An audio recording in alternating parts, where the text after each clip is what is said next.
I walked into the bank with the folder pressed tight against my chest. My scarf was slipping from one shoulder, and I tried to fix it quickly, not wanting to look clumsy. The air inside was cold and smelled faintly of polished floors and printer ink. Bright lights overhead made everything feel too sharp, too exposed. I stepped to the side and looked around, searching for the token machine. No one offered to help. No one looked up. I took a number, 43. The screen read 39. That meant I had a few minutes. I sat down on one of the stiff blue chairs near the wall, smoothing the creases in my long kurta. My sandals made no sound against the tile, and for a moment I felt invisible. I wasn't dressed like the others. No heels, no makeup, no fancy handbags, just a plain cotton bag and a folder full of documents that had taken me 3 days to organize. I wasn't here for anything complicated. I just needed to update the name on a joint account. My husband and I had talked about it over breakfast. He'd told me exactly what to bring: the ID copies, the form, the original account papers. Just show them these, he'd said. They'll know what to do. He'd even placed the papers in order for me. I'd gone over them again and again, terrified of making a mistake. A young man in a sharp grey suit walked past me, busy on his phone. A woman in a bright red lipstick glanced in my direction, then looked away. A child whined somewhere near the entrance, and his mother hushed him with a soft slap on the wrist. Number 40. I checked the folder again, even though I knew everything was there. My ID card, my husband's documents, the joint account form, all in neat plastic sleeves. I'd even added a note in the corner just in case I forgot what to say. Number 41. I shifted in my seat and glanced around. A few people were standing near the counters, talking to the staff. They spoke with ease, like they knew the rules, like they belonged here. I folded my hands in my lap and reminded myself to smile, to stay calm, to speak clearly when my turn came. Number 42. My heart started beating a little faster. I clutched the folder tighter. I wasn't afraid, just nervous. Banks weren't places I visited often. My husband usually handled these things, but today he was busy, and I had said, "Don't worry, I can go." I'd wanted to be helpful. I'd wanted to manage it on my own. Number 43. I stood up and walked to the counter when the light blinked. The woman behind the glass didn't smile. She didn't ask me how she could help. She just looked at me, waiting. I held up the folder and said softly, "I'm here to update an account." The woman behind the glass didn't even glance at the folder. She sighed, tapped her keyboard a few times, then looked past me like I wasn't there. "You need to go to counter 5, she said flatly. "This is for priority clients only." I blinked. "Oh, sorry, I thought I just had to..." She raised a hand. "Counter 5, she repeated louder this time. "Next." I stepped back quickly, mumbling a soft "thank you" that went unheard. A man in a crisp blue shirt moved past me, smiling at the teller. She smiled back, her tone instantly sweeter. I turned and walked toward counter 5, which already had a short line. A young bank officer stood there, sleeves rolled up, tapping his pen impatiently against the desk. He looked up briefly, eyes scanning me from scarf to sandals, and then looked away. When my turn came, I stepped forward and held out the folder. "I'd like to update a joint account. My husband, he asked me to bring these." He didn't take the folder. "Do you have an appointment?" "No, I didn't know I needed one. It's just a small..." "No appointment, no update. Come back another day." He checked his watch. "I have the documents right here. The ID, account details, everything is in order," I said, trying to keep my voice steady. I waited for my turn. He let out a breath through his nose and finally took the folder. Flipping through the pages with one hand, he didn't bother to read them. "These are incomplete." I leaned in slightly.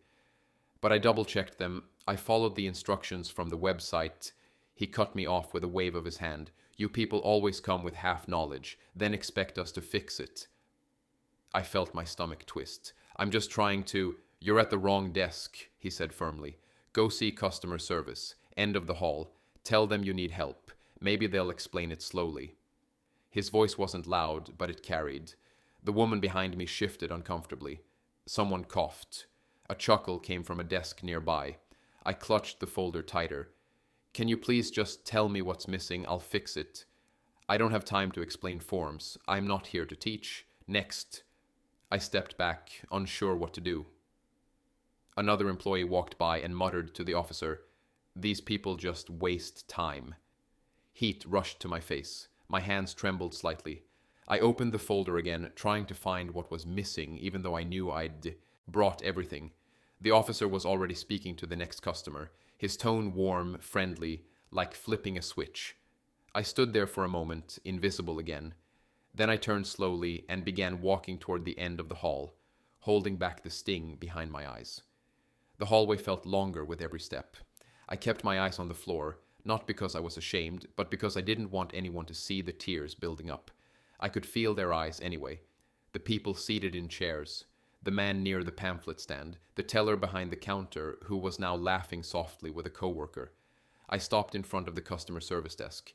The woman sitting there didn't smile. Her nails tapped against her keyboard. She didn't ask what I needed. She didn't look up. "Excuse me," I said, gently placing my folder on the counter. "I was told to come here for help with a joint account update." She clicked a few more times. Then, without meeting my eyes, she asked, "Did you bring the male account holder with you?" I hesitated. "No, but I have all the required documents. His ID, our account papers, everything's signed." "No, ma'am, you can't do this without the man present."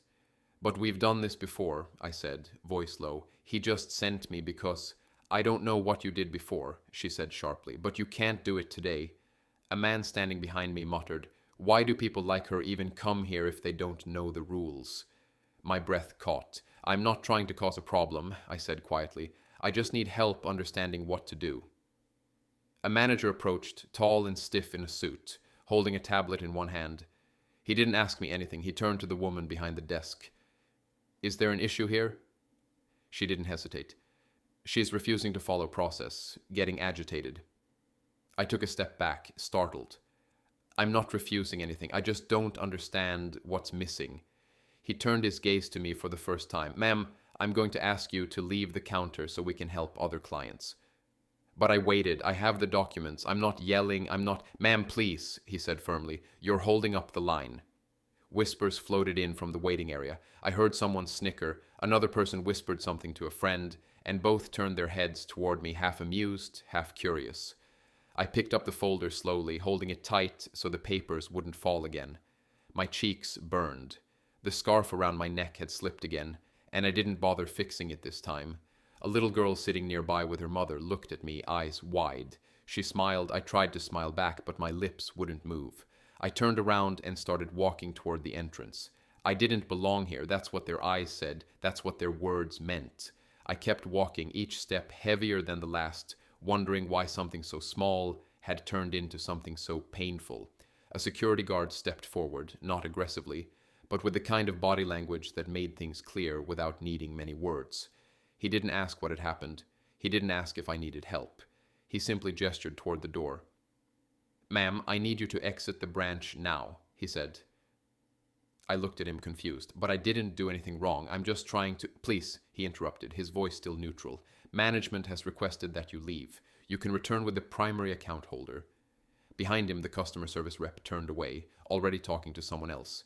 The manager didn't look back. He had moved on. And the others, well, they watched with that same look I'd seen too many times before.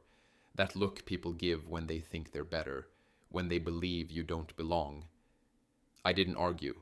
My voice was stuck somewhere between my chest and throat, and I knew if I opened my mouth, it would crack. I turned slowly, the folder still in my hand. My sandals brushed against the cold tile floor, the sound too loud in my ears. One step, then another. I was almost at the glass doors when the folder slipped from my hand. Papers scattered. My husband's ID, the signed forms, the proof of address, all sliding across the polished floor like leaves in the wind. I bent down quickly, heart thudding. A man walking past didn't stop. His shoe landed right on one of the forms, pressing a black mark onto the corner before he moved on, not even noticing. I gathered the papers carefully, trying not to let my hands shake. Someone chuckled behind me. Another said, "She's still here?" I stood up, swallowing hard. I didn't look back. I just kept my head down and pressed the folder against my chest like a shield. I stepped closer to the door, ready to push it open, ready to disappear from this place that had made me feel small. Then I heard the voice. It wasn't loud. It didn't need to be. "Excuse me," it said, firm and calm, cutting through the noise like a blade. "What exactly is going on here?" Everything stopped. The chuckles died. Heads turned. I froze, eyes wide. I knew that voice. I turned around slowly. There he stood, my husband, hands in his pockets, expression unreadable, wearing a simple collared shirt, no tie, no loud display of status. But the room shifted the moment they saw him. A few staff members straightened up. One of the tellers stood. A senior officer near the glass wall immediately started walking over, a nervous smile on his face. My husband looked at me first, then at the security guard, then back at the room. He spoke again, not with anger, but with quiet authority. "Can someone explain why my wife was just escorted out of her own bank?" The moment he spoke, the entire mood of the bank shifted. The man at the front desk straightened his tie. The security guard stepped back without a word. The same woman at customer service, who hadn't looked at me once, now stood halfway from her chair, eyes wide.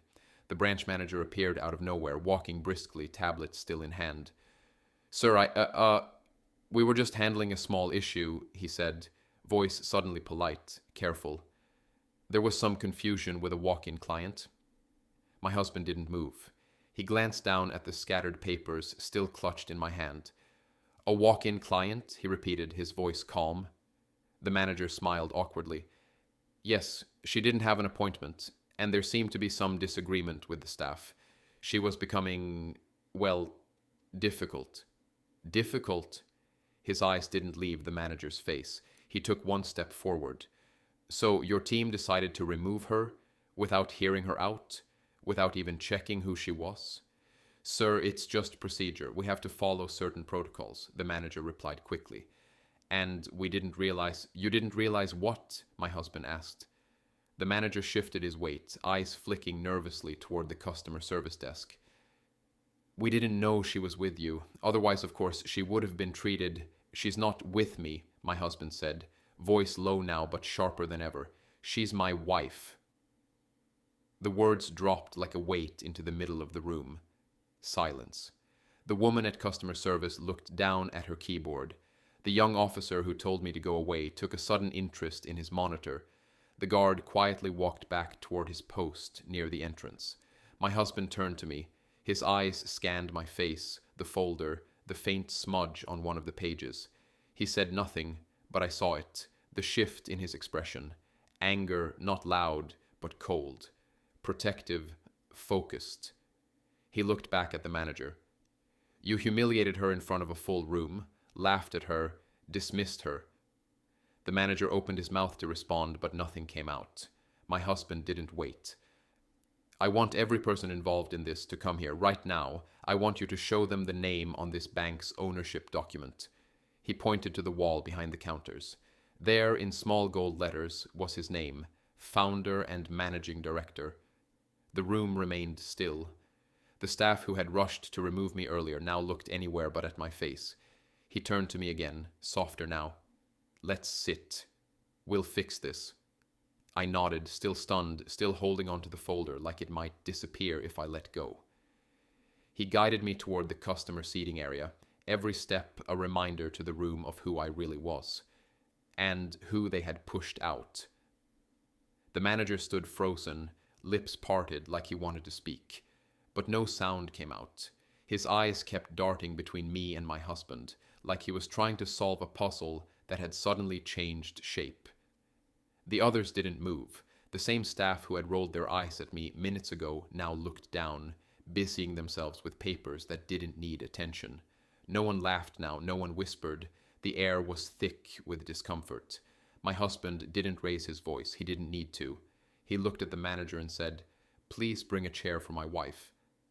Immediately, someone rushed from behind the counter and pulled a cushioned chair from the side. Another brought over a bottle of water and placed it on the small customer table next to me.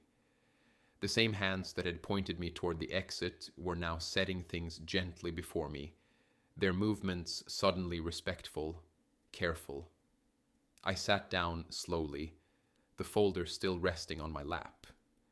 My husband stood beside me, one hand resting lightly on the back of the chair. He didn't scold them, he didn't shout, but the silence he created was louder than anything else in the room. The manager finally found his voice.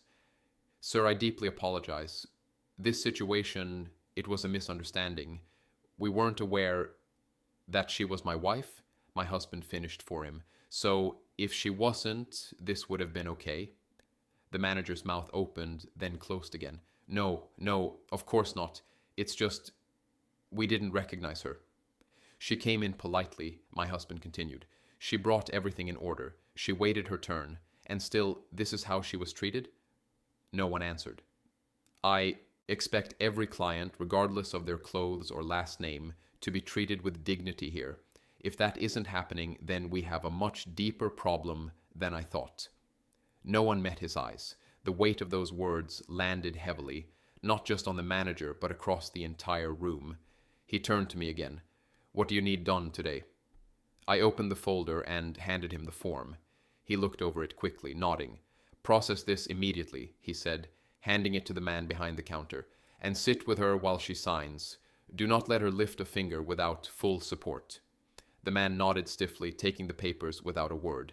My husband sat down beside me, and for the first time since walking through those glass doors, I felt the pressure in my chest begin to ease.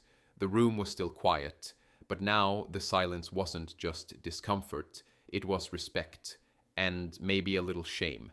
I took a sip from the water bottle, my hand still trembling just slightly. The folder lay open in front of me now, not clutched like a shield anymore. The staff member sitting beside me handled each paper gently, explaining every line with careful words, pausing often to make sure I understood.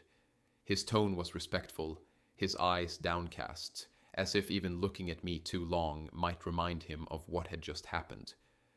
A few minutes ago I was being pushed out. Now I was being asked, "Would you like help filling this in? And are you comfortable, ma'am?"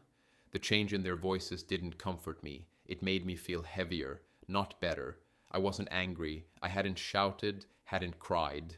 But I was tired. Tired of being looked through. Tired of only being respected when someone else gave them permission to see me differently. My husband leaned toward me, his voice quiet. "Do you want to say something?" I looked around. Most of the room had gone still again. The teller at the far counter was watching. The customer service woman had stopped typing, her eyes flicking toward us every few seconds. The manager stood just a few steps away, hands clasped tightly in front of him, waiting for something, anything to soften the moment. I nodded once. My husband moved back slightly, giving me space. I turned my head, my voice steady even though my heart still beat harder than usual. "When I walked in today," I said, "I was polite. I waited my turn. I brought everything I needed. No one spoke. I wasn't dressed fancy. I didn't know the system perfectly, but I wasn't rude. I wasn't loud. I just asked for help." The man across from me shifted uncomfortably in his chair. "I was sent from counter to counter. I was talked down to. I was laughed at. And when I tried to ask questions, I was told I was wasting time." The room felt smaller now, like the walls were inching in. Not a single employee dared move. I didn't ask for special treatment, I never do, but I didn't expect to be made to feel like I didn't belong here. I paused, my fingers gently brushing over the edge of the folder. Respect should not depend on who someone is married to, or what they wear, or whether you recognize their last name. It should be the first thing you offer, not the last. I stopped speaking. No one filled the silence. There were no quick apologies, no excuses offered, just lowered gazes and quiet breathing. The papers were completed, signatures collected. The process, so complicated moments ago, had somehow become simple now, but the heaviness in my chest stayed right where it was, because what had been broken in that room wasn't paperwork, it was dignity. My husband stood up slowly, adjusting the sleeves of his shirt, his voice calm but deep with weight. "I wasn't planning on speaking today," he began, looking around at the people who had watched everything unfold. "But after what I saw, what many of you chose to do, I think silence would be worse." He looked at the staff, each one standing still, unsure where to place their eyes. "You all know who I am. You've seen my name on the wall, on the documents, on the front of this building, but I want to tell you something you clearly don't know." He paused, letting the silence settle. I started this bank from nothing, from a single desk in a rented office space. No investors, no fancy degrees, just a belief that people deserve to be treated with honesty and care. I cleaned my own floors back then, served clients tea myself. I never thought I was too important to show respect. He turned to me for a moment, then back to the room. The woman you dismissed today is the reason this place even exists. When I had nothing, she stood by me. When I worked overnight shifts to build this business, she made sure our home didn't fall apart. She's the reason I kept going. The manager shifted uncomfortably. A junior staff member behind him lowered his gaze. You looked at her clothes and saw someone beneath you. You heard her quiet voice and thought it meant she didn't understand. You assumed she wasn't worth your time. He stepped forward, his voice steady. But let me make it clear to every person in this room. The most valuable person I know walked into this bank today, and you pushed her out. His words landed like a pin dropping in a glass room. If you treat others with respect only when you find out they have power or money or a connection, then you've learned nothing about what we stand for, nothing about what I built this place on. He took a breath, softer now. Humility isn't a policy we hang on a wall. It's a habit, one we clearly need to practice more. He turned slightly, his hand resting gently on my shoulder. She shouldn't have needed me to walk in here for you to treat her like a human being. The silence was deep, not defensive anymore, but thoughtful, regretful. He faced the staff one last time. I expect change, and I'll be watching. Every face, every name, every word spoken at these counters from now on, it matters. No one responded. There was nothing left to say. Respect isn't earned by fear. It's earned by how you carry yourself, especially when no one's watching. And today they had all been watched. The papers were signed. The process was done. But no one in the room moved. It was like the air had thickened around us, heavy with the truth they hadn't seen coming. The manager cleared his throat, voice smaller now. "Ma'am," he said quietly, "we truly didn't mean any disrespect." I looked at him, expression calm. "I know you didn't mean to, but you did." A young woman near the entrance took a step forward. Her hands were folded in front of her. "I didn't know," she started, her voice shaky. "I didn't know who you were." "You didn't need to," I replied gently. My husband glanced at me, then spoke again, this time softer. "Do you know where she was when I started this bank?" he asked the room. "In a 2-room flat, ironing clothes at midnight so I could wear the same shirt to every investor meeting, packing me food when we didn't have enough for ourselves, staying up with me while I drafted loan applications and typed documents on a second-hand computer. No one said a word. She's the one who told me not to give up when I failed the first time.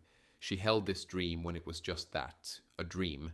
She believed in it before anyone else ever did." The man behind the counter who had spoken down to me earlier looked down at his hands.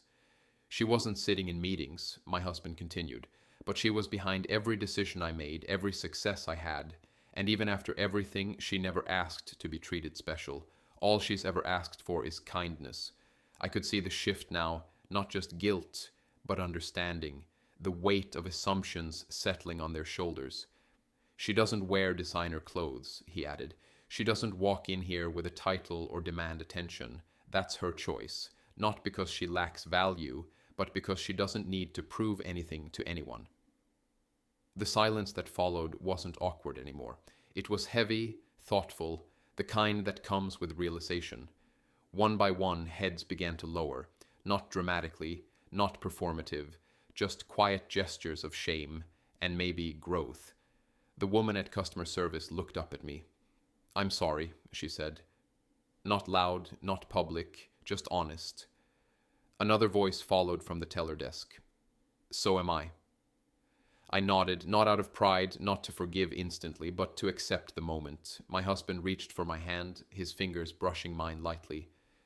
"You've always been the strongest person in the room," he said. And suddenly, I didn't feel small anymore. Not because of who he was, but because I had finally been seen for who I've always been. The documents were handed back neatly, clipped together, and placed gently into my folder. No rushing, no dismissive tones, no impatient sighs, just quiet efficiency. The staff member across from me stood as I rose from the chair, offering a small nod without saying anything. His eyes met mine only briefly, but in them I saw something different. No longer judgment, but understanding. We didn't linger. My husband held the door open as I stepped forward, folder close to my chest. A woman near the waiting area, the same one who had glanced at me earlier with suspicion, now gave me a small, warm smile.